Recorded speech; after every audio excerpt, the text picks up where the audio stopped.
February 2007 Shorthand Tamil Junior Grade. Get ready for the dictation. 10 seconds. 5 seconds. Start.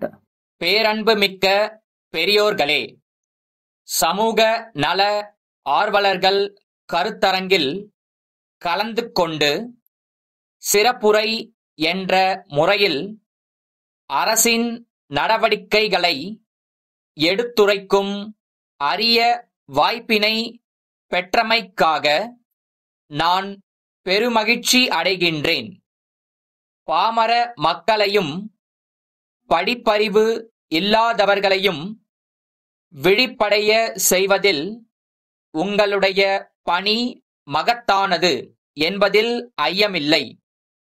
எல்லா பணிகளையும் அரசாங்கமே செய்ய வேண்டுமென்று மக்கள் எதிர்பார்ப்பதில் தவறில்லை.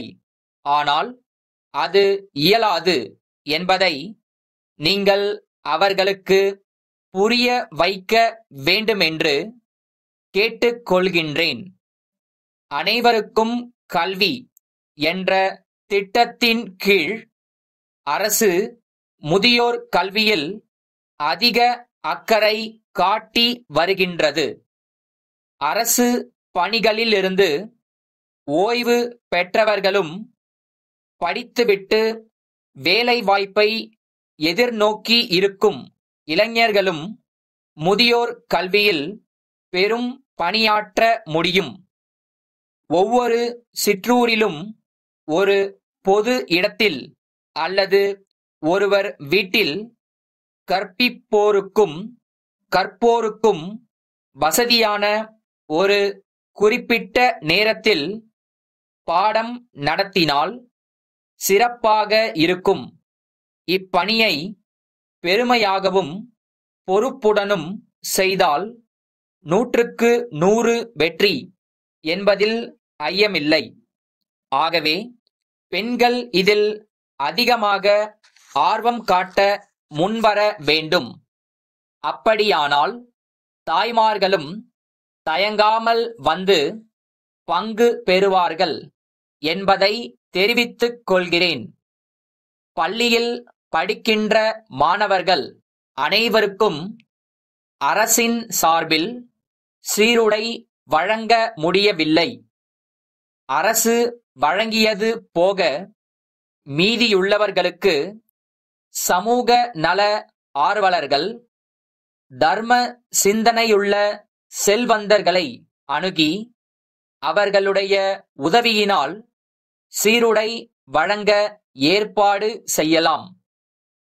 படிப்பறிவு இல்லாத பெற்றோர்களின் குழந்தைகளுக்கு மாலை வேளைகளில் எழுத்தறிவை ஊட்டலாம். இப்படி செய்தால் அரசின் செலவும் ஆசிரியர்களின் சுமையும் குறையும் என்பதை சுட்டிக்காட்ட விரும்புகிறேன்.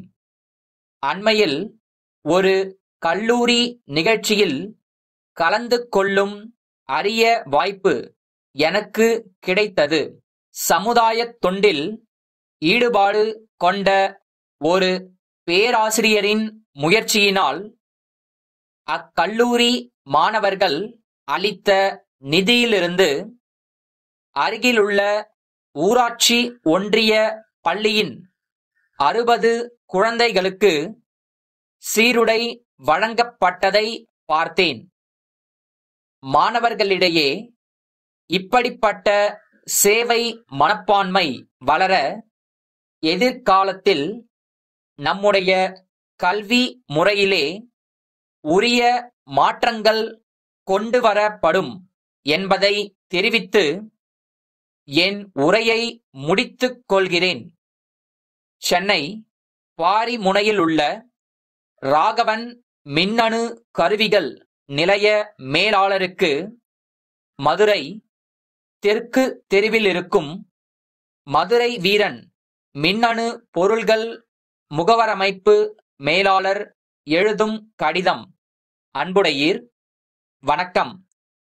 தென் மாவட்டங்களில் மின்னணு பொருள்கள் விற்பனையில் எங்கள் நிறுவனம் கடந்த 15 ஆண்டுகளாக சீரோடும் சிறப்போடும் செயல்பட்டு வருவதை அனைவரும் அறிவர்.